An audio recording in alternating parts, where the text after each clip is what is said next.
Here's the thing. No one's talking about this. Putin met with the president for life in Beijing, the Chicoms. He gave him space. China's giving top cover to Russia, giving him a free hand to do what they want in the Ukraine with a lot of good reason. I think the Chinese love the fact that it distracts the West. No one's talking about the Wuhan flu anymore. That's no longer a topic on the table, mostly because, Orange Man Bad is not on the stage. That's probably why he's not, China all the time. So we don't hear it. The last time we saw a similar thing was Jimmy Carter. Yeah. And during 4 years, Jimmy Carter, the communists took over Nicaragua, Ethiopia, Angola, Mozambique. We threw the Shah of Iran under the bus, and we gave away the Panama Canal, all in 4 years. How could one man have done so much harm in 4 years? Well, now we've seen a similar dynamic.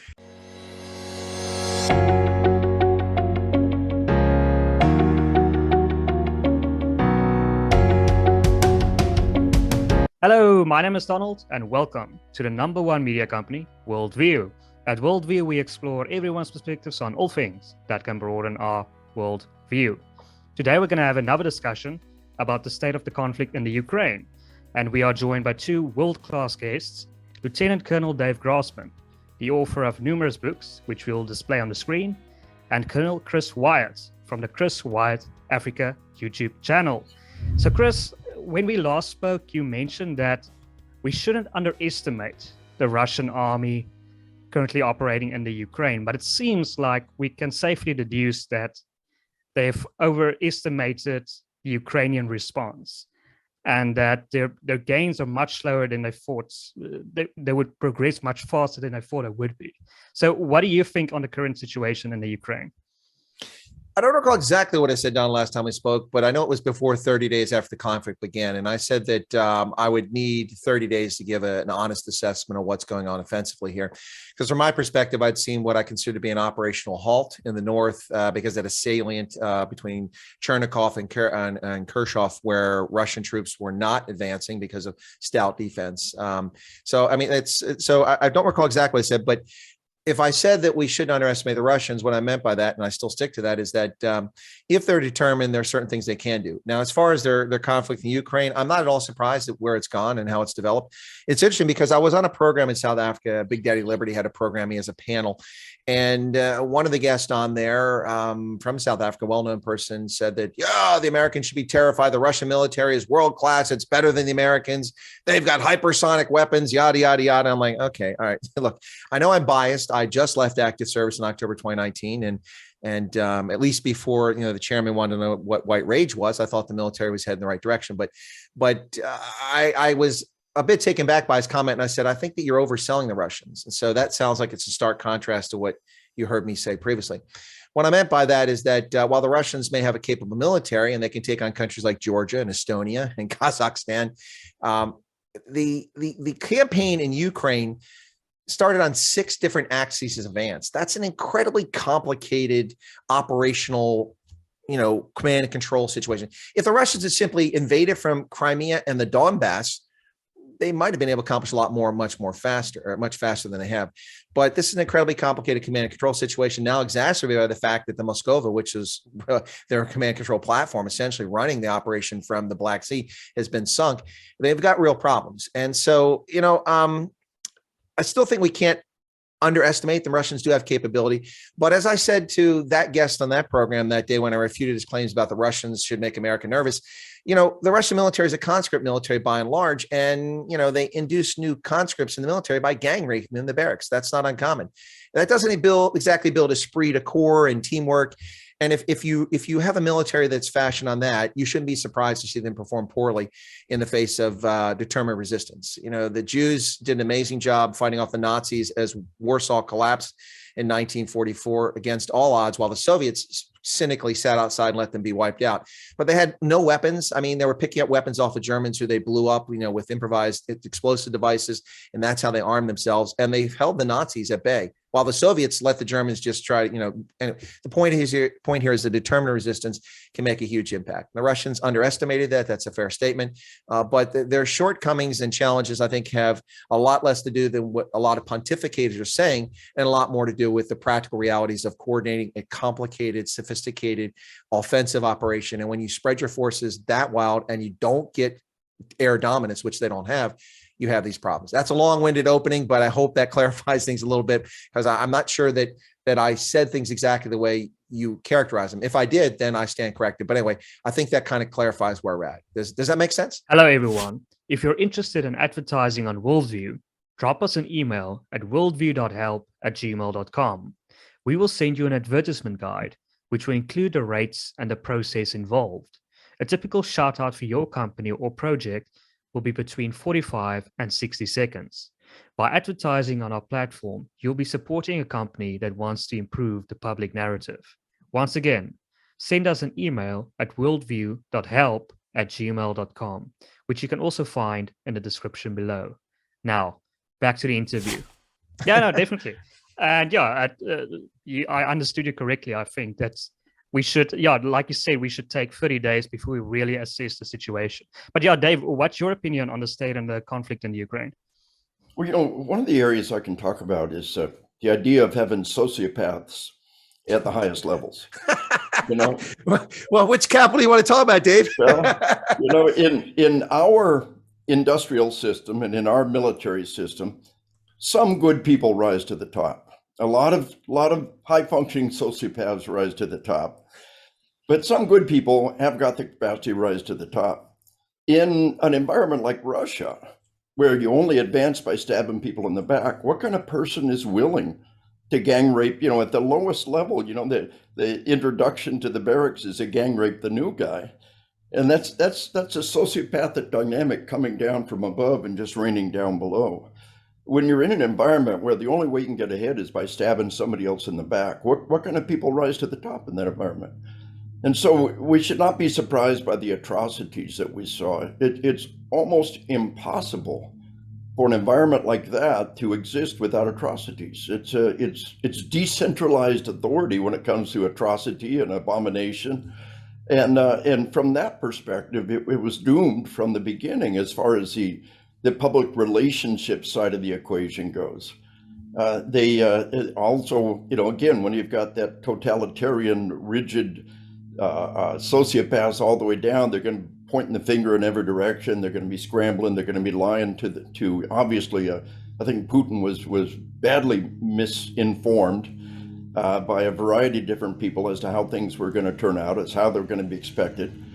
And so we really couldn't have expected any different from the perspective of the moral performance on the ground all the way down. It's hard for us to wrap our mind around the fundamental advantage that we have coming from a republic, a true republic, in which there is some capacity for decent people to rise to the top, and a totalitarian government in which really the only people who get to the top are those who get there by stabbing other people in the back.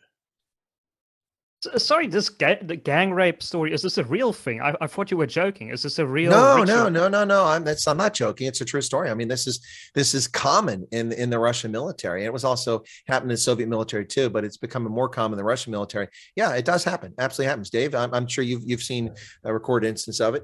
Yep. Well, a part of the thing is take Afghanistan. The Russians spent 10 years in Afghanistan. The thing that absolutely enraged our people in Afghanistan was the raping of children. This boys being raped in the barracks. It was just a rite of passage for them to rape boys. They were raped as children, and they rape boys and they think it's lots of fun. And our guys were enraged by this. And so the Russian government the military is not far removed from that norm. We think of hazing and bullying, but we don't realize that all you got to do is take hazing and bullying one step further, and gang raping becomes the dynamic on which a lot of things build on. It is not a rare phenomenon. It's probably not a universal phenomenon, but it's extraordinarily common in that kind of environment. It's the kind of thing that polite people don't talk about throughout history. But again, we encountered it over and over again in Afghanistan. It's just a part of their culture. And we should recognize that in the totalitarian, vicious, sociopathic environment like this, it's not too far removed from a prison culture, because that's really what they are. They're imprisoned for a period of time against their will, and they're just trying to survive. And we've seen at least one case that I'm aware of in which a tank driver ran the tank over one of the commanders. Just his friends were dying, things were going bad. In Vietnam, we talk about fragging of our officers, about the soldiers killing the officers. It was fairly rare, but it did happen. In this kind of environment, it's much more common. And then one of the most tragic things that we've heard about are all of these oligarchs had been murdered along with their family around the world. We've got the oligarch that's murdered. I mean, he's found hung, and his wife and child has been stabbed to death, or his wife and two children stabbed to death. And there's like one guy called it the Epstein syndrome, in which we suddenly see these people killing themselves along with their families. That's a message from on high. That's this totalitarian government that says, if you don't cooperate with us, these oligarchs who think they're free, we will murder you and your spouse and your children. And this really is representative of their way of life from the top all the way down to the bottom. And it's very difficult to accomplish much with this kind of force in a modern world in which everything you do is caught on camera and reported to the world. And you percolate that up to the highest levels. I mean, the history in Russia is not a sound one. I mean, we look at a history of czars and empire and of autocratic rulers throughout Russian history and the Soviet history. And telling the emperor is wearing no clothes is not a recipe for promotion or success. I mean, just look at the Red Army in the 1930s. They executed over 60,000 officers in the rank of colonel and above. That's insane when you think about it. And it's no wonder when they invaded Finland, and not the brightest time to do it, the end of November, but they invaded Finland in 1939. The Finns handed their hat to them and held off as long as they could while the world did virtually nothing to help the Finns. So a lot of that had to do with the fact that there was no capable leadership at brigade, division, and corps level, and then it was just a mess. So it's not surprising. And in the context of today, this is important because this repression at the most basic level in towns and villages, in infantry units across the military and government, that percolates up. And honestly, Dave sort of alluded to this a short while ago. Who was telling Putin this was a good idea? Okay. I mean, that's the question of the day. I mean, listen, if I was put in a corner and told that I'm in charge of the Russian army, you have no choice but to invade Ukraine, I would have done this a whole lot differently. I would have focused on the Donbass and coming up in Crimea and cutting off Mariupol and Melitopol. Now, that's the first priority. None of this nonsense about invading on 6 different fronts and this propaganda war, because it didn't really make the difference. So you have to wonder what sort of advice Putin was given. And he actually believed the nonsense that he could pull this off in short order, because the Ukrainians are not going to capitulate. That's pretty obvious. They seem determined to win, but can they win? That's another question. But the bottom line here right now is that what did he want to achieve? And there's a lot of supposition on that, and I can offer some suggestions, which I've done previously, and I think Dave probably can too. And we might be right, we might be wrong. We're not inside of Putin's head. But then his advisors probably don't know what he really wants, because that's here. And intent is the hardest thing to ascertain in intelligence. Trust me, as a 30-year plus intelligence officer, I can tell you that we can come up with all kinds of indicators and we can predict what someone's going to do. But if they don't tell you, they could always have an ulterior motive. So I think that this oppressive society really plays out at the highest levels, and we see it here in what I would term is a foolish decision to invade. That's interesting.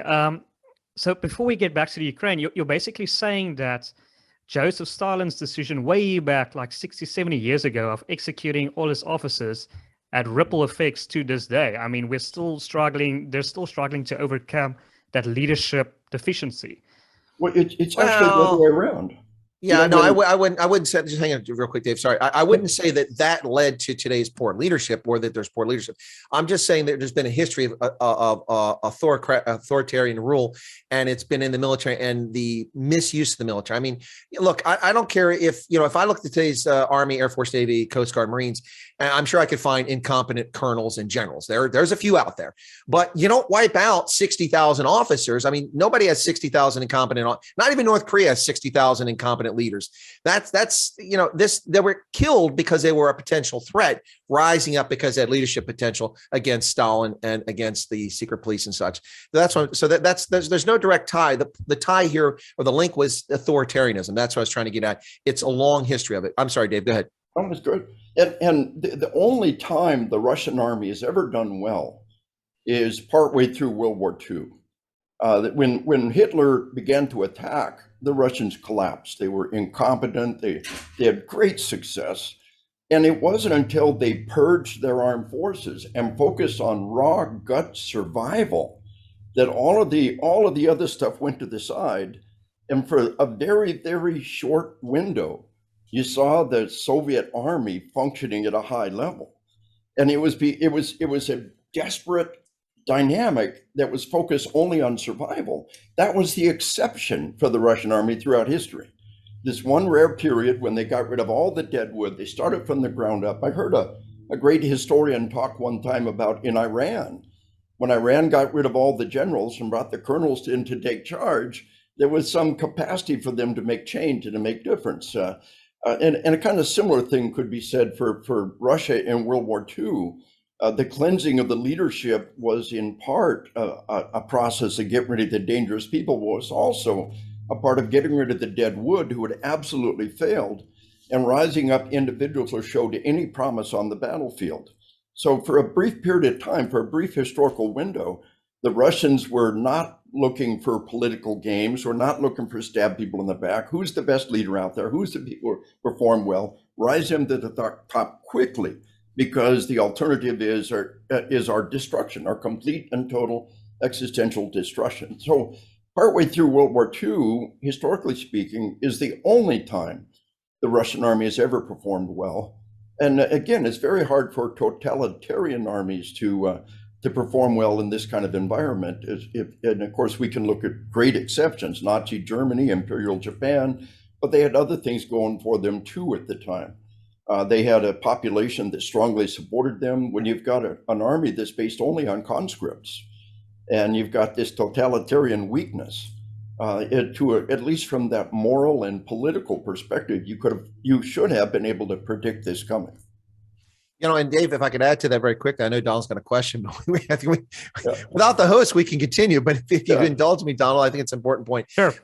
Dave has just hit on a very important note here. Russians may think of themselves a proud military tradition and great success, and there are great Russian victories, but the number of Russian defeats and obliteration, and if you look at this objectively throughout history, you'll see that they've always felt besieged and under assault. From the time that the modern Russian state, which actually began in Kiev and Rus. The Vikings started this what became an empire later on, started there, and then they moved their capital a few centuries later, after they were no longer really Vikings anymore, up to Moscow to be further inland. But they've always been under assault, whether it's the Golden Horde, the Mongols, the Tatars, Lithuania, Poland defeating them, Charles XII from Sweden invading and basically having Russia at his own disposal until the Battle of Poltava, in which he was finally defeated because he foolishly took a tiny army against a massively larger army and got wiped out. The list is endless. I mean, the Germans, who were struggling on two fronts in the First World War, after the Russian Revolution wiped out the Bolsheviks, they sued for peace at Brest-Litovsk. The list, the Finns defeated the Russians at the end of the First World War when they tried to invade Finland. The list of their failures is epic. I mean, the Teutonic Knights prevented Russians from ever getting into the Baltics for 7 centuries. There were Teutonic Knights there. That ought to speak volumes about how successful Russian military prowess has been historically. The Afghans handed them a lesson learned. The Georgians had defeated them in Georgia in modern history. So, they like to talk about great history and great performances, but it's a history of top-down, total control, and one of far from illustrious military victories. The Second World War was an anomaly because we gave them billions of dollars of Lend-Lease. They were flying American planes, American tanks until they could start building their T-34s and the Urals, and American ammunition, all of this stuff. And Lend-Lease, Roosevelt never got a penny back. It wasn't Lend-Lease. It was give, grant. And if it wasn't for our intervention, then they never would have survived the Second World War. Also, the other thing is the Japanese, concluding a deal so they could attack the Americans. If the Japanese had attacked the Soviets from the East, there would be no Soviet Union, and the entire history of the 20th century would have been different. But go ahead. But wouldn't they say one of their great successes would be against the Ottoman Empire? Or is that also just the Ottoman Empire being useless? If that's a strong word. In what context, though? I mean, Turkey is never part of Russia. European Turkey, it was never part of Russia. There was a great power game. Look, they got defeated in the Crimean conflict too, did they not? By an expeditionary force of Brits and French, if I'm not mistaken. But they, how did they defeat the Ottomans? I mean, that's the question I'm asking. I'm not really impressed by their action against the Ottomans. The Ottoman, the sick man of Europe. The Ottoman Empire was piecemeal torn apart for 4 centuries until it finally collapsed. And Kemal Ataturk came out of that and turned into a secular state which now has become an Islamo-fascist state under the current President Erdogan, who's not legitimate and it's fake coup. But okay, we won't delve into that. And another angle on that too is I set up on the hilltop one time for a week with a Marine colonel. I was a young captain, and a Marine colonel who had just spent 2 years in Lebanon. And when things were really hot in Lebanon, when things were happening, he was there. And he spent a lot of time with Arab armies and a lot of time with Israeli armies. And at that point in time, we really kind of glorified Israel, and they'd had victory after victory, their surrogates versus our surrogates. And that's kind of what you see in Ukraine. But what he said was, he said, you got to understand, it's not the Arabs, not that the Israelis are so good, it's that the Arabs are just so bad. He said it's like the Boy Scouts kicking the snot out of the brownies every couple of years. And he said, it's hard to wrap your mind around it. We truly are orders of magnitude better than they are. And that was kind of reassuring in its own way, but it was an interesting insight from somebody who had been there.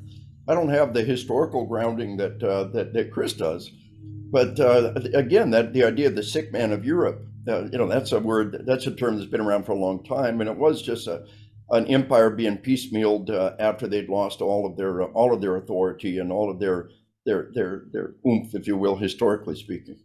Well, you mentioned the Israeli thing. Let me jump in very quickly again. We're cutting the host out of his own program, but he can always edit us out later on. But no, seriously, I've served with Arab forces in the Gulf War. I had Egyptians and Syrians on my flank, and they were impressive against the Iraqis. But as we've learned, that doesn't say a whole lot. And then I also had the distinction of having served in Israel for a period of time on deployment with the Israeli Defense Force. And my takeaway from that, Dave, was that I had always grown up with the understanding that the Israelis were superhuman. They were amazing soldiers. But in the end, it came down to a couple things. Number one, it's game over, dude. If they lose, they can't lose because that's it. There'll be no tomorrow if Israel loses. So they fight tenaciously, like the Ukrainians are doing in many locations, like in Mariupol and other locations. So game over, dude. That reminds me, aliens. Hicks, calm down. I don't know if you keep scoring, man. We just got our asses kicked. Game over, dude. So that's one reason why the Israelis always win. The other is that the Arabs are very poor at operational communication and coordination, and they can't execute things very well. And that's ultimately why Israel survives. But that's a bit of a diversion from Ukraine, Donald. Back to the host. It isn't really a diversion because it brings us back to Russia in World War II. Yeah. The only time they were performing well was that game over environment. Yeah, and that's so, a good point. Who has their back to the wall right now? I mean, Russia Dave, they had a few times where they had their back against the wall. I mean, Chris mentioned the Swedish situation with Charles. I can't remember his number, but 12. Charles the 12th. To 12. But I mean, there was a few occasions where they had their backs against the wall and they lost. And they still lost. Yeah, good point. Yeah.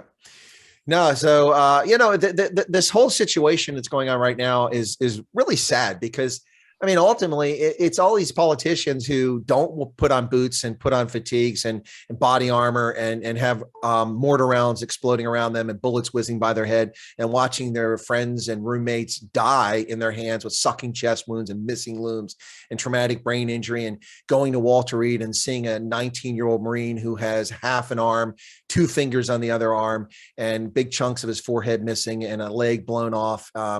And when the kid drops his prescription, you try to bend over and help him out with it. He says, I got to learn how to do this, sir. It's the politicians don't see that. They don't care about that. They make these antiseptic decisions and they pretend they care about us. I don't care if it's Joe Biden or if it's Putin. They do this and people suffer. Soldiers especially on both sides. But and then, of course, the atrocities, which should never occur, but they do. It's really sad how people can make political decisions that cost people their lives, their livelihood, their homes, and it's all unnecessary. Now, this could all be resolved in a reasonable fashion, although it's not easy in Ukraine, Donbass, because of Russian colonization and also the shifting borders over time. It's funny, when this thing started, I'm here in Lvov, the cultural capital of Ukraine. That's a Polish city. Did you miss history? It's funny you call it the cultural capital of Ukraine because Poles built it. Look, I'm not a big fan of Poland or an opponent. I'm just stating the obvious here. So to hear that, I'd be like saying we're in Kaliningrad, the capital, the heart of Russia. No, it's Königsberg, and it's the seat of the Prussian Empire, which now belongs to Russia. But anyway, I could go on for hours with history lessons, Donald. Your turn. So Dave, I've spoken to a few not political analysts, like military strategists, historians. It seems like the consensus is that this war will go on for some time. I mean, it's not going to end anytime soon. It's going to be at least another couple of months, if not years. So what's your opinion on that? How long do you see this war going on, stretching out? The Ukrainians seem to have, well, first off, they've got no cause to quit. They've got a lot of foreign volunteers. They got a lot of equipment coming in. There's no political call for them to stop. It's within, that at some level, their goal is to stop when we get back the Crimea, to undo everything that Russia did.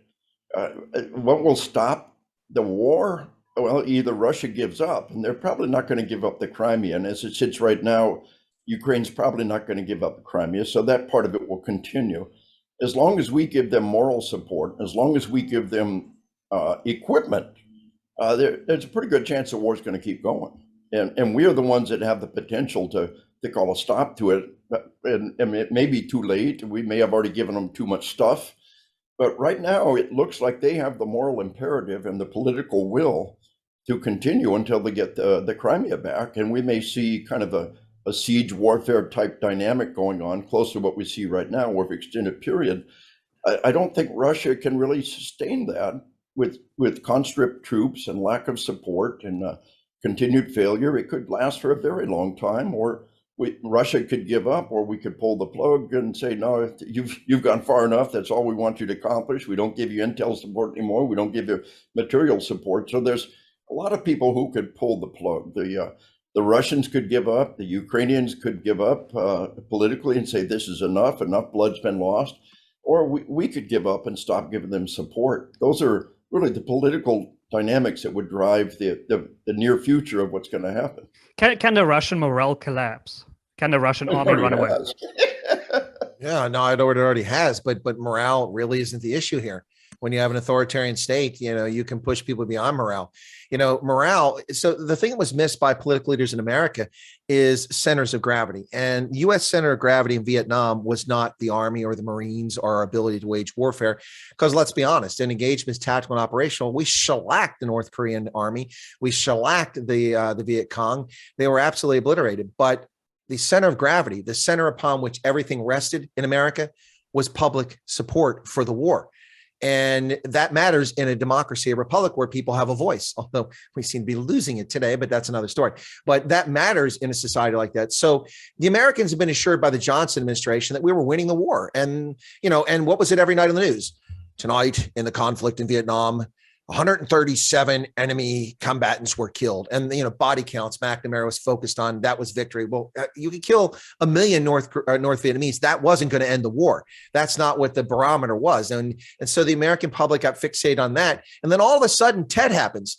And we have Viet Cong in the American embassy compound shooting and killing American Marine security guards and CIA operatives. And the whole public turned against the war in 1968 because we didn't recognize the center of gravity. The center of gravity in Russia is not public support. The center of gravity in Russia is not public opinion because the public can't voice itself. Now, that doesn't mean that's not a problem for Putin. That's just saying that it's not going to collapse because of that. And the bottom line here with how long the Russians can go on is that what people seem to be ignoring, and I've talked about this frequently, I don't do Ukraine updates anymore because there's so many self-involved, egotistical people who are using Twitter and social media to, look at it, and they're telling the same things over and they're spreading propaganda. The people that really want to know what's going on in the war, there's only a handful of those people. Other people just want to read what people tell them. So I stopped doing that after about 2 weeks of the war started. But here's the thing. No one's talking about this. Putin met with the president for life in Beijing, the Chi-Coms. He gave him space. China's giving top cover to Russia, giving him a free hand to do what they want in the Ukraine.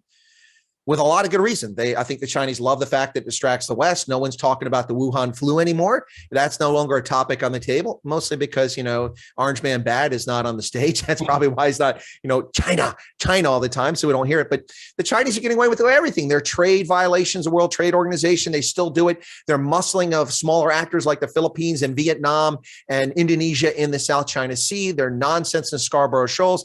All of this stuff, their menacing of Japan and South Korea still continues unabated. Their unwavering support for the North Korean regime, all of that continues. And they got a free hand, and they're doing other things now that they're getting away with, which no one's paying attention to.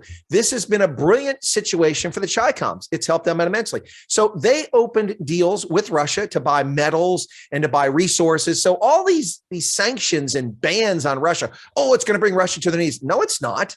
No, it's not. The ruble's actually recovered after the hysteria. It's trading early on. The ruble's back up to almost pre-conflict levels. The bottom line is that this virtue signaling by the leaders in the West is not bringing Russia to its knees. This war could go on for a long time. I mean, Putin can continue to send troops into the grinder, or it can just sit there and have kind of like a Sitzkrieg, like the Allies and the Germans had in the West in 1940 when they were at war. But there's a couple artillery rounds, a couple shots here and there.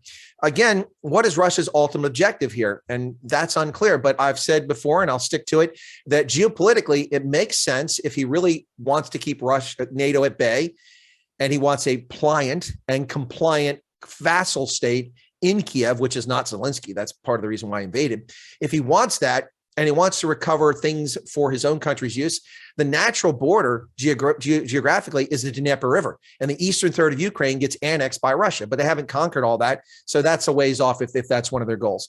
But the bottom line is that one of the goals was to link the Donbass with the Crimea, and that's almost effectively done at this stage.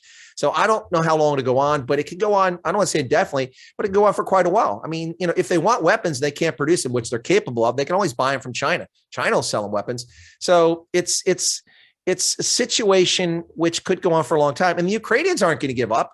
I mean, we are pouring, Biden gave them, $1 billion when the thing started, then another $1 billion 2 weeks ago, then $800 million last week. Now he wants $30 billion more, including $8 billion of economic aid for Ukraine. And all of Africa's top 10 countries receiving aid last year is less than what they're giving in a special appropriation to Ukraine in a single year. So that ought to tell you how invested Joe is. Son of a bitch, they fired the prosecutor Biden is in the Ukraine. I got a question, if I may, to Chris. This is, one of the things that we're hearing is China wants Taiwan. They want it with a deep and abiding passion. And when we look at the Cold War, we see our proxies, Israel, against their proxies, the Arabs, and the Israelis win over and over again. I heard a Russian officer say one time, it was in like it was well after the Soviet Union had collapsed. It was in the maybe early 2000s.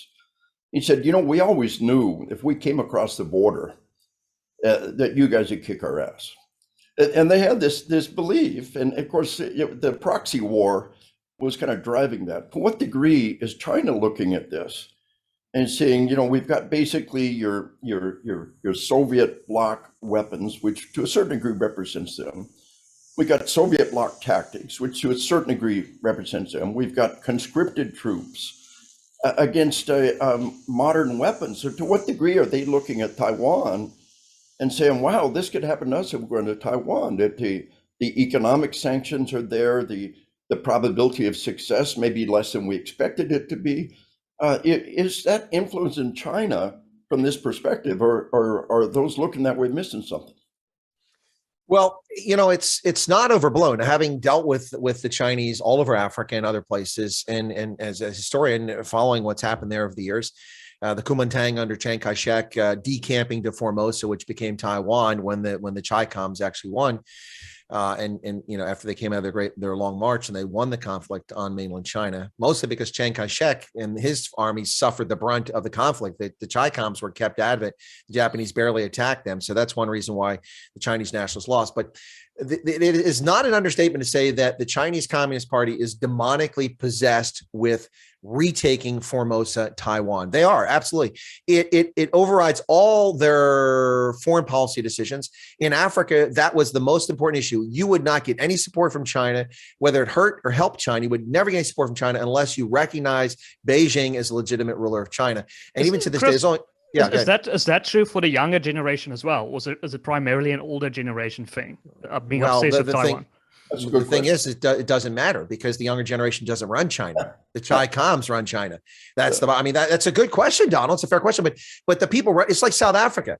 The fossils, the troglodytes from the Cold War era from the ANC run South Africa. It's not being run by 40-year-olds in South Africa. I mean, every single minister, well, not every single one, virtually every minister in Ramaphosa's government has been in government since 1994. And all they've ever done is suckle off the teat of the government. It's the same in the Chinese Communist Party. Now, they're younger, a couple generations, but they're still brought up in the time of they were young men during the Cultural Revolution when they murdered 30 million Chinese. So what the younger generation says doesn't matter unless there's a popular uprising, which with 1.5 billion people, you've got to be very careful. That could happen in a moment's notice. And all this stuff over COVID, the way they've been locking down these cities, that could backfire them at some point. I'm not a China expert, but I'm well informed on China. But the Taiwan issue is genuine, and that is an override. Now, will Beijing go to conflict? That's a question. And I have concerns because we have a president who is not all there. I mean, the guy can't walk and chew gum, let alone utter a sentence. I'm not supposed to take questions. They told me not to take questions. He actually says that stuff. That's insane, man. Talk about embarrassing.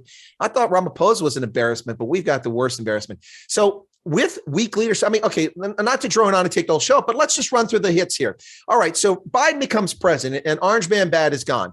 Well, there was no conflict in Ukraine. The Donbass was continuing, but that had been going on since 2014 under Obama when they took the Crimea. But there was no war. There were no wars started that the U.S. got involved in. We got out of conflicts when Trump was president. I'm not a Trump fan. I'm just stating the obvious here, and I'm being honest here. So Biden comes in 9 days later. Myanmar's military overthrows a democratically elected, corrupt, but democratically elected government. And Nobel Peace Prize winner An Jung Song Kim is locked up in prison. A 76-year-old. Now she's been convicted for 11 years for other charges. So if she lives, she'll be 87 when she gets out of prison from this military junta. What did Biden do? Are those crickets you hear? Nothing. No sanctions that were notable. No condemnation. Nothing. Then what happened 6 weeks later? Putin starts moving 70,000 troops along Ukraine's border 6 weeks after Biden becomes president. Is he outraged? Does he make a global statement? No, nobody even knows about it unless you're paying close attention to the Ukraine, because no focus from Bojo, Boris Johnson, Emmanuel Macron, Justin Trudeau, little blackface up there, and then also from Biden. They're silent on all these issues. And I can go through the coups in Mali and the coups in Burkina Faso and the war in Eritrea, which to be fair started on Trump's watch, but it was the last month after he lost the election. So you can't really blame him. He was focused on trying to overturn the election as the press claims. So that is really Biden's issue to deal with. Eritrea, the atrocities. They're digging up bodies of people they executed and burning the carcasses now of these dead people to cover up war crimes. And no one's talking about it. Whereas Biden, he's silent on all these things. Only when Ukraine becomes an issue. And when did that happen? When Biden's popularity dropped to 36% in polls. And suddenly Ukraine is an issue in November of 2021. Now, I hate to be cynical, but just look at the pins on the board and start connecting the dots here. The point is that this guy is absent at the wheel. And I didn't even talk about the debacle in Afghanistan. Oh, America doesn't want to continue war. We weren't at war. The war in Afghanistan ended 15 months prior. The last U.S. combat casualty was 15 months prior, before the Manchurian cadaver started lying and saying we were leaving. We have to leave. And we didn't leave. We just abandoned Afghanistan. So this guy is culpable in all this stuff, and now it's turned to an anti-Biden rant, which wasn't my intent. It was about China and about Taiwan. The point is that all of that I say because I have genuine concerns that China may move. They've already violated Taiwan's airspace almost daily for the past 6 months. Now Biden has said, we'll defend Taiwan. Really? With what? One carrier? Give me a freaking break. It's time for the 7th Fleet or whatever fleet's in the Pacific, 6th Fleet, I think it's the 7th Fleet, to be trolling the South China Seas and going to Subic Bay and coming back out and showing a presence all the time, as the Chinese are showing a presence, and we are asleep at the wheel under this regime. Ditto. Complete agreement. Complete agreement. I just think the only piece of the equation I would add is that they've got to be thinking, they've seen our proxies versus their proxies in Ukraine. and it's got to be given them second thoughts. The only thing that can save us from the ineptness, the incompetence of the Biden administration, the total geopolitical incompetence of the current administration, is that they are getting a message from Ukraine. Things might not turn out the way we think they might, and could give them some pause. It may be the only thing that keeps Taiwan, with this current incompetent, inept administration, the only thing that might keep Taiwan out of Red China's control is this model that they might be generating from Ukraine that gives them pause. Otherwise, Taiwan is lost. This administration has lost Afghanistan. You know, the last time we saw a similar thing was Jimmy Carter. Yeah. And during 4 years, Jimmy Carter, the communists took over Nicaragua, Ethiopia, Angola, Mozambique. We threw the Shah of Iran under the bus, and we gave away the Panama Canal, all in 4 years. How could one man have done so much harm in 4 years? Well, now we've seen a similar dynamic. Well, he's topped it. This guy is vying for the incompetence award. He's worse than Carter. But I mean, isn't Taiwan much smaller than Ukraine? Isn't that a factor that's also in play? Yes, but Taiwan is also better armed, better equipped, and better prepared for any conflict than Ukraine ever was. The Taiwanese military is incredibly professional, they have all of our monitors. They spend hundreds of millions of dollars buying our weaponry, and they're very well integrated. They control their airspace very well. That's why the Chinese have been chased out of their airspace, and they're ready. Yes, it's small, but they will fight to the last person on the island. They will. And that's that can't be overlooked. And that's probably the only thing that gives the Chinese pause at the moment, because all the cards are stacked. And it's like going to Vegas, it's like the Chinese have got 21. They haven't even looked at the cards, but they're afraid to turn the other card over and see if they've won or if the dealer's got the 21. Okay, yeah, I haven't been to Vegas, so I don't understand that analogy. But I mean, gentlemen, I'd love to ask you this question. I recently saw an interview with a Russian advisor, and he said that his argument for a no-fly zone in the Ukraine, I don't know how important it is, because it doesn't seem like the Russians are flying a lot of planes in the Ukraine. Correct me if I'm wrong. Well, they're not, but they don't have command of the airspace. I mean, they don't have total dominance. That's a problem for them. But here's the thing: this whole nonsense from the time it started, there should be a no-fly zone. First off, a no-fly zone, really, really, an active war zone. First off, no-fly zones are applied to places where there's no longer fighting. But go ahead, Donald. Yeah, I just want to complete what his argument was. This Russian advisor, he said that, for example, the Turkey government instituted, or they shot down a few Russian planes recently, and some, I can't remember specifically a war, but there was an incident where they shot down Russian planes and the Russians did nothing. And they've also blocked the Bosphorus Straits and denied the Russian fleet entry into the Black Sea, and the Russians did nothing. And his argument is, if you institute a no-fly zone in Ukraine, the Russians will do nothing. There will be cries of outrage, but the next day they will just stop. That's his argument. So, okay, why you want to take that chance? The Russians going to do nothing? A country armed with tactical and strategic nuclear weapons? I don't know that I want to take that chance. I mean, Joe Biden all but tried to cause this war with his rhetoric, and his no effort to tamp this thing down. And the fact that, other than the $2.6 billion, which was already in the budget when he became president for the Ukraine Security Assistance Initiative that we followed through on under the Trump administration, but he wants to take credit for now. Other than that, he did nothing for them until after they were invaded. No new weapons, no effort. So this guy has no credibility.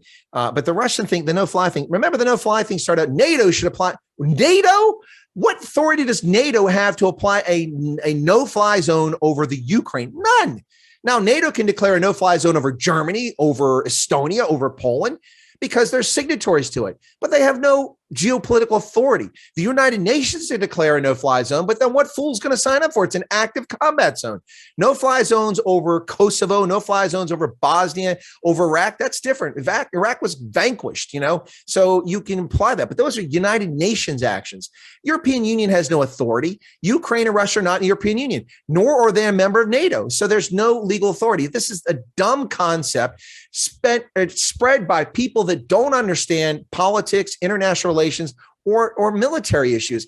And the problem is that they're in power. They rule this world. It's run by leftists all over the world who think the army is a nice toy that they can just use whenever they want. And it's a real consequences to real decisions. A no-fly zone is the dumbest thing I ever heard of. Ukrainians can say, yeah, you can come and have a no-fly zone, but the Russians are in active combat. They don't have to pay attention to that. And if they shoot down a NATO aircraft, the no-fly zone, NATO has become a co-belligerent. We're already co-belligerents. The money we're pouring in, the resources we're pouring in from NATO members has made us a co-belligerent in this conflict. And a no-fly zone is the dumbest thing since, I don't know, since somebody got a record number of votes in a previous election, which I can't say because I don't want to get your channel banned. So it's really a risk versus payoff equation. The risk is huge and the payoff is absolutely minimal. It won't have a major impact on this war one way or the other. And they, like you said, there's not like the Russians do a lot of airstrikes right now anyway. No, most of the damage they're doing, Dave, from that is from surface to surface ballistic missiles. Yeah. So a no-fly zone is not going to stop them. You're going to have to put the Iron Dome. You have to get Israelis to put Iron Dome in there to shoot down ballistic missiles. That's where most of the television tower in Kiev that was hit, that was a surface ballistic missile. And all these strikes are either artillery or that. So a no-fly zone is not going to do anything except virtue signaling, just like all the other things that these so-called leaders in the West are doing. Now, that's a really good point when we think about the Iron Dome, because we are opening our embassy again. And you got to wonder what kind of air defense, Iron Dome type dynamics are we putting in our embassy to protect us from strikes? But how big of a window might there be? How big of a radius might there be for that? One way you might see that, we don't need a no-fly zone. We need an Iron Dome. And as we open our embassy, we may very well see an Iron Dome over their capital just as part of our embassy. It would be reasonable to put some kind of a counter battery dynamic or an air defense dynamic in that environment. And so talking about an Iron Dome versus a no-fly zone, that's a different equation and very possible. And all this energy that was wasted over, let's get Polish Sukhois and MiG-29s over there. We're going to get them over there. Okay, fine. That's fine. But if you want to defend Ukraine, buy a bunch of Iron Domes from Israel, send a bunch of Patriot batteries over there, and that will have a far more effective impact because that's where the real stuff is coming, surface ballistic missiles, and give them some counter battery radars. And now the French have just done that. They've just sent their mobile 155 howitzers, which have incredible range, 40 kilometers. That's an impact. That's going to change the dynamic. But a no-fly zone is just nonsense. This is what stupid politicians do when they're morons. We had a no-fly zone over Srebrenica. No, it had a no-fly zone over Srebrenica, and every male 13 and over was shot in the back of the head. 7,000 men butchered in Srebrenica. What did that accomplish? And by the way, we were flying the zone. 2 Air Force F-16s from Aviano Air Base were flying AirCat missions over Srebrenica when the Dutch begged for air support. And they were denied by Kofi Annan and the UN Department of Peacekeeping Operations. So I don't want to hear about no-fly zones. They're idiotic. They're done by politicians that are brain dead. And if they farted, all their brain capacity will go out to wreck them in the moment they farted. Case closed. That's very interesting, the concept of the Iron Domes. I mean, where would you place them, right, if you were to take them to the Ukraine or set them up in the Ukraine? Well, without revealing the effective radius of the Iron Dome, which I'm sure is probably not something that's public information, you'd put them a number of places. You'd start, of course, a good place would have been over the Capitol and airfields. And our embassy. Yeah, well, for us, our embassy, but I'm talking for the Ukrainians. They probably care less about our embassy, although it's important to them. I mean, the Ukrainians probably don't want this, but if our embassy had been attacked, they'd probably be in their favor, by the Russians. But you put them over logistical points, key nodes. And as a former air defender in one of my lives, you have mutually overlapping supporting fires. So you put one here and you have a radius, effective radius. So it's overlapping so that they can both engage. And the key to this is radars and then mutual overlapping support. And then this would change the entire dynamic conflict. Russia could never win this conflict if they had those resources at hand right now. And with counter battery, because the way the Soviets and the way the Russians fight war is they pound you with artillery. And then they try to bring armor formations at you. Well, spring is here. The mud is in the Ukraine, so it's not easy to maneuver as it was on frozen turf. So that's the problem for getting around. But artillery can still fire, and they can bomb you into submission. Just look at the cities, how they're being hit most in the east, mostly with artillery. So counter battery radars and counter battery fire will silence Russian artillery. And when their artillery is gone and their surface-to-surface ballistic missiles can no longer effectively hit targets, then they'll never win the conflict. The Ukrainians will fight to the end. And that is a very probable future. The idea of we're seeing counter battery dynamics already in place. Our own 155 counter battery radius going in. It's so easy to slip in Iron Dome type things. When we see a Patriot missile battery going in, then you'll know it's approaching an entirely new level. It's well within the realm of possibility. And again, the point is very good there, that once we get that, the Russians can do nothing. And the war will continue to last until the Ukrainians are tired of fighting or until they got in the ground that they want. To what degree are we going to put that kind of resources in? That's still an unknown. But one of the greatest factors of all is the counter battery ability. They fire a volley and then we destroy their artillery. They fire a volley and we destroy that artillery. In a very short period of time, you run out of artillery. And that changes the whole dynamic as to what they're able to do. We've seen RPVs and remotely piloted loitering vehicles. We've seen what they're doing. But wait until you see what counter battery does to the basic Russian concept in the very near future. And another thing, again, that the Chinese might be looking at and saying, damn, there goes another part of what we were planning to do. It's going to be interesting to take a look at. Well, one thing I should mention too is that the Patriot wasn't designed and developed initially to take down ballistic missiles. It was designed to take down aircraft, interceptor and fighter aircraft and bombers in the air. And so when we went to the Gulf War in 1991, the Bush administration, Department of Defense, kind of oversold what the Patriot did. They said, yeah, they'll use this takedown missiles to take down Scuds. They fire them at Scuds, but upon reflection and honest analysis, we'll find that almost none of the Patriots hit the Scud missiles. They got close on occasions and would explode near them sometimes. And in fact, I can attest this very personally when I was woken up at about 3 o'clock in the morning at Dahran Air Base when I had come back from the Ford Assembly area after the war began, and incoming Scuds were coming towards us. The Patriot missile batteries fired after I got the early warning. I walked out in the morning and the Scud was about 100 yards, not even from where I was sleeping that night, unexploded. The tail fin had been knocked off by the Patriot explosion, but the bomb had not exploded. So, but that was 1991. Patriot today, very effective at counter. They took that lesson and they started working on the technology to make it effective. And it's a very effective system. The two best systems in the world for that are the Iron Dome, which maybe even better than the Patriot, and then the Patriot. So yeah, that will change the world. Yeah. 30 years of progress. They haven't sat still. Those systems are on a daily basis. They rework the programming consistently. The software is always advancing. Have a capacity for doing a better and better job that could transform war, and again, possibly send another message to China, and certainly send a message to Russia that there's just not much you can do. You've been castrated. You're impotent in almost every direction. Then what happens to Putin? And of course, there's a whole lot of people that would like to see the Russians just burn up all the resources. They've lost vast numbers of armored vehicles, a large proportion, maybe over half of what they have. And we'd like to see that continue. And again, at some level, we'd like to see that message being sent to China. So that next evolutionary step of Patriots and the Iron Dome coming in, it may begin by putting it on the grounds of our embassy, supposedly to protect ourselves, but the coverage of that is, of course, vastly greater. But I mean, I'm sorry, John, if I could just throw one thing is very important here. We should let the Russians and Chinese know that the software in the Patriot is not designed by Microsoft. Anyway, go ahead. But I mean, to place an Iron Dome, for example, in Taiwan would be very easy because it's a small to encapsulate the entire country with, or perhaps I shouldn't say country. I don't know how far I can push that. But it depends if the Chi-Coms are listening or not. Yeah. But I mean, you can easily encapsulate it with Iron Domes. Donald, I mean, Ukraine.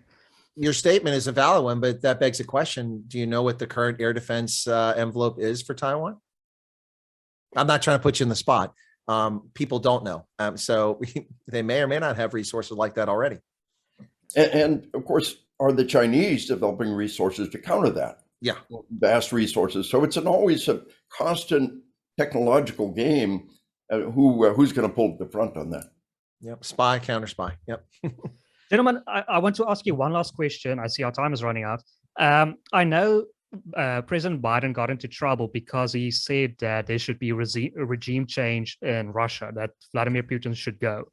But I mean, he has also said that Vladimir Putin, which he didn't get into trouble for, is a war criminal.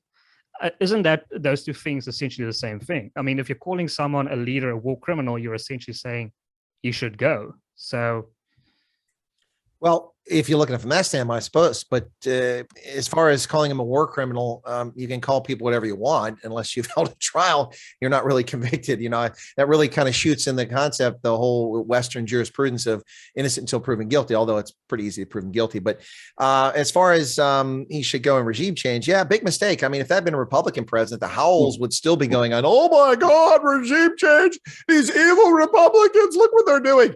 It just never ends. Joe Biden says like, oh, okay, well, he shouldn't have said that, and then Slate magazine will cover up for him and say, this was a deeply thought position by Joe Biden. His 5 decades of government service have brought him to this point. Of course, we know Joe Biden is a famous diplomat. Once upon a time, he traveled to Soweto, where he visited Nelson Mandela on Robben Island.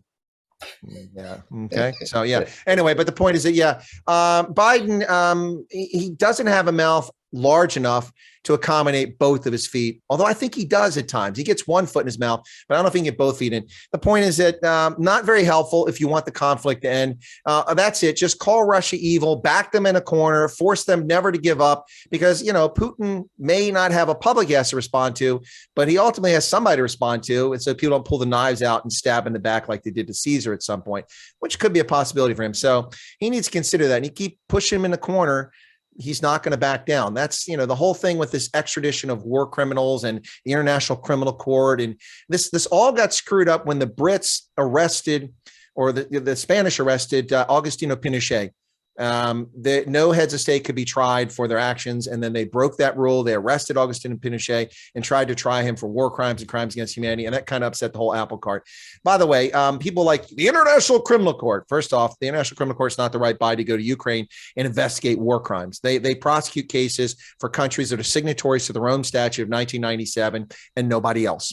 Russia is not a signatory. Ukraine is not a signatory of the ICC. So this is a moot point. Biden can call Putin whatever he wants. At the end of the day, he's simply preventing the war from coming to an end by acting like a total ass and raising level. He should be a diplomatic president and say, listen, this conflict needs to end. Let's get these people to the table instead of this rhetoric. All that's doing is prolonging the war. It is counter to all of our normal dynamics to say we want to take out this leader. That there wasn't great outrage over that is as Chris said, just astounded that he got away with that. But in the back burner, we've always been oriented in that direction. There's things coming out. For instance, our intelligence community wants to get credit for taking out these. We gave them the intel, but we didn't tell them what to do with it, kind of thing. Those are not the kind of things you should say out loud. No, nobody should know that we did that. That should be a state secret. That just makes Putin pissed off at us because he lost his command and control and his fire direction center and his star ship, and we and the Turks are responsible. And nobody should know that. But these buffoons, these naive idiots, after 5 decades in government, don't know better than that. Of course, this is the same guy that used to take the Amtrak train from D.C. to Delaware and take classified documents. And I know for a fact, because I know his security detail, he took classified, top secret, confidential, or top secret sensitive Department information documents on Amtrak. And it wasn't a closed car. People wandered in, and the military advisor said, "Sir, you can't read that here." "Oh, it's okay. These are my constituents." What a moron! You expect someone like this to trust our secrets? I'm sorry, Dave. I had to interrupt there. This is why we are being led by idiots. And so there's all kinds of things that shouldn't be that shouldn't be spoken out loud that are being spoken. And saying that we want that regime to be replaced is not one of those things that intelligent people say out loud, but it's happening. The incompetence of this administration is on parade. Whoever's making those leaks at in the intelligence community represents certainly not the professionals of that community. I think it represents the political dynamics who want to get credit for what's happening. Is terribly counterproductive in every direction. But that's what you get with this level of incompetence, and not just at the top, all the way down with the individuals whose only goal in life is to burn down everything that the Orange Man did. burn it to the ground and start over again is their motto. They go in with this administration saying nothing that has ever been done before us was virtuous or good. Then we've got to destroy everything that was done and start from the ground up. And, incompetence at every level. And the result is, as Chris so well pointed out, disaster around the planet that aren't even being noticed, that are just being shoved under the table until finally we get to this situation. It's being handled at such a level of incompetence. And yet, in spite of ourselves, we're still driving on because our equipment and our training and our special forces have been in there for 10 years. You know, the Russians took part of Crimea, took part of Ukraine, and then they gave us over 10 years to prepare for the next part. Yep. And that was a big mistake in so many ways. Yep. Yeah, it seems like you're feeding the narrative. If you say regime change, you're feeding Putin's narrative that they're out to get me. And you're feeding that Russian patriotism, nationalism, if you start talking that language. Well, and you know, and that's absolutely true. And the probably the dumbest strategic aspect of all this for Putin is not the fact that the world is united against him, although I don't think that's true. But you know, let's say they have.